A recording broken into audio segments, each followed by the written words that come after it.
There's a few more seats over here. And my name is Shai Arkin. I'm a biochemist / virologist. I am from the Faculty of Natural Sciences at the Edmund J. Saffer campus. Some of you might remember me from my stint on the dark side. I was the Vice President for Research and Development for several years. And I'm trying to ask myself all the time, why am I emceeing this event tonight? And I came up with 4 answers. First, it's a futile exercise to say no to Nathalie. Just doesn't work, okay? Doesn't work. Second, as a starving academic, I never say no to free food, okay? But now seriously, it's a wonderful opportunity to be amongst friends, amongst the friends of the Hebrew University from all over the world, amongst the American friends, the Canadian friends, the British friends, the European friends, les amis français, the Australian friends, all the... I never forget the Australians, okay? I do. It's really wonderful to be amongst the friends of the Hebrew University whose generosity is only matched by one thing, and that is their foresight. So it's amazing to be here with you. And finally, the best reason for me to be here is an opportunity to hear some of the most exciting stuff that takes place. And it's not just the best science from the Hebrew University. No, let's remove the qualification. It's the best science, period.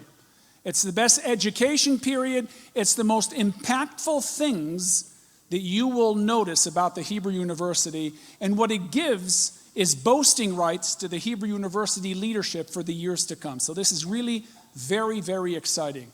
So I'm seeing that Brenda is looking at me, with reproachment. So I'll try to be an obedient and obsequious MC for the rest of the evening. So I'll now turn back to business. So to start it off, we'll learn from Dr. Nathan Steiger how historic climate data combined with natural artifacts can help us understand regional likelihood for long-term drought, perhaps even enabling us to make better informed water policy decisions.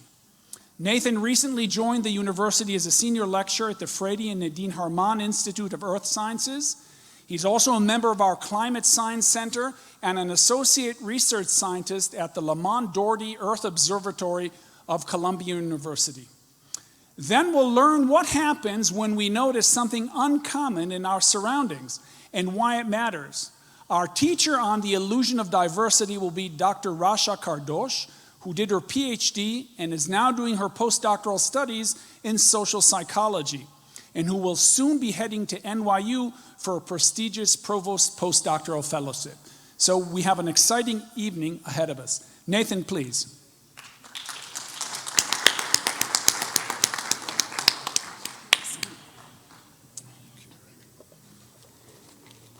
A journey.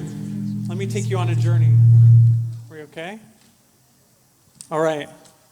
A journey of sound. And a journey to North America. We see from space that the eastern part of North America is green and wet, and the western part is brown and dry. The writer and environmentalist Wallace Stegner wrote that aridity is the West's ultimate unity, because in other ways, it has a bewildering variety of its landscapes. And cutting through the American West, the arid American West, is a river, the Colorado River. It's like the Nile of the West. 40 million people get water from the Colorado River. People in LA, San Diego, Las Vegas, Tucson, Phoenix, Albuquerque, Salt Lake, Denver, 40 million people. And as this river cuts through some of the most stunning landscapes in the world, it actually irrigates 6 million acres of farmland. Not everyone who lives in the West knows about its fundamental aridity. This is Palm Springs, California. It's one of the driest cities in the United States. It receives on average 12 centimeters or 5 inches of rain per year. Of course, the majority of precipitation, or majority of water actually, goes to agriculture. Take California, for example. 90% of water use in California goes to agriculture. And then the majority of that agricultural output goes to feed cattle, not people directly.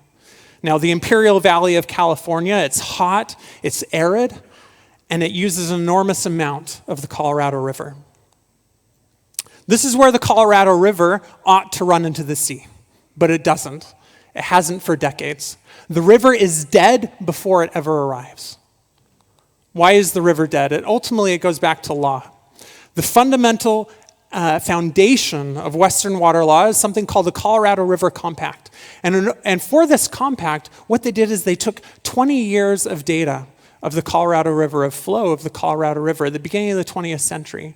And then based on that data, they partitioned the average flow of the river among the western US states.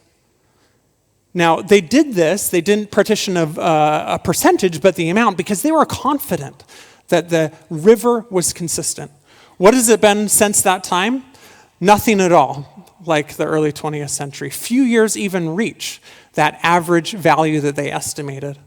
Now, perhaps the contemporary period is what's unusual. Perhaps in the past, the river ran full. Let's go back in time. And to go back in time, we're going to use trees like these. These are bristlecone pines. They grow in the mountains of California, Nevada, and Utah. Some of them are 5,000 years old. Now, we all know that, everyone knows, that you can count the rings of a tree to know its age. But you can also know what climate that tree has experienced by looking at the widths of those rings. Because in wet years, the trees put on nice, fat, happy rings. And in dry years, those rings are very thin. This particular tree lived through one of the worst megadroughts of the past 1,000 years, the late 16th century megadrought. Now, we can non-destructively sample trees, like my friend Kevin here is doing, using a small boring tool. We can extract a core, a very small sample from the tree that doesn't hurt it, and use that measurement, use that core to actually measure the width of those rings going back in time. Now, using this technique, scientists have been able to sample tens of thousands of trees all over the world.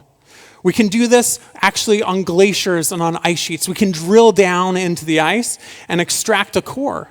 And those annual layers in this core of ice can tell us about past climate. We can sample tropical corals that grow in the ocean. We can drill down, extract a core, we can measure it. And using this kind of data, all these kinds of data, we can construct a network of what we call paleoclimate proxy data. Now, one of my expertises is actually to take this data and use statistical techniques called data assimilation and to fuse that with global climate models. What do we get out of this process? We get global climate going back in time. Using my work, we can know temperature, precipitation, winds going back thousands of years. This is the year 1000. What did global temperatures look like in 1000? Here it is. In the North American Southwest, let's go back there and look at what drought has been like going back in time. This is showing drought severity, so the droughts are in brown. And the green periods are those periods that don't have droughts. Now notice this big green spike right at the beginning. This is the period that was measured for the Colorado River Compact, the wettest period in 1,000 years. If we go back into the beginning of this record, though, what do we see? We see megadroughts. We see these multi-decadal droughts, more severe than any that were experienced in the 20th century. Now, why did these megadroughts happen? And why did they appear in the distant past? It's a good question, and it's something that I pursue in my research. Now, the main cause can actually be traced back to the tropical Pacific. Normally, there are enormous clouds in the tropical Pacific, enormous amounts of convection.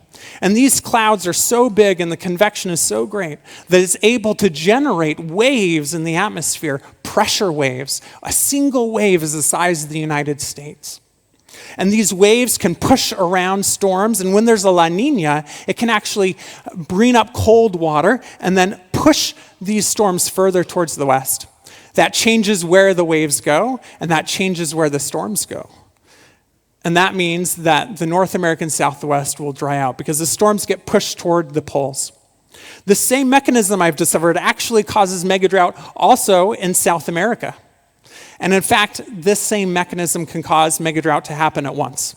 Simultaneous megadrought in both North and South America. Now there's another factor that's at play here. A small factor, a relatively small factor, but important, is the sun.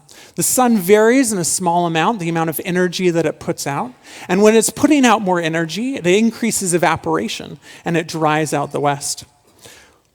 Another factor that's important is actually volcanic eruptions, but really big ones.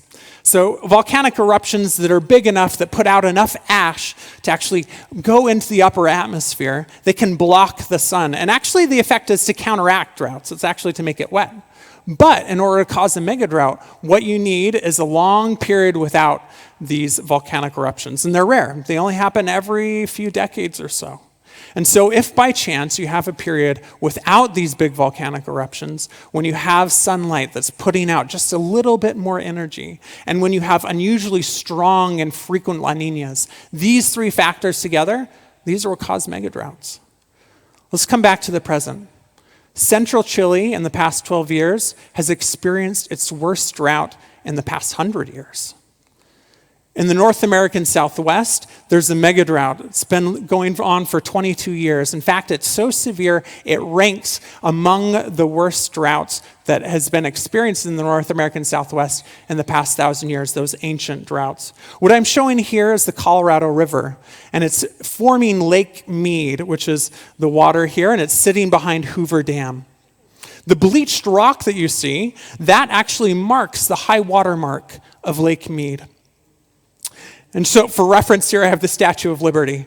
Lake Mead, during this megadrought, has lost a Statue of Liberty's worth of water. Now, the natural factors that I talked about are the primary cause of this megadrought, but 42% of it is actually attributed to global warming. Why is this? It's because as we warm the atmosphere, that increases evaporation, and it dries out the American West. Now, we can't do much about those natural factors, but we can do something about global warming. Global warming has taken what would have been a moderate drought and it's turned it into a megadrought. We can have an impact. We can change how energy is produced. We can reduce travel that's based on fossil fuels. We can reduce the consumption of stuff that's made with fossil fuels.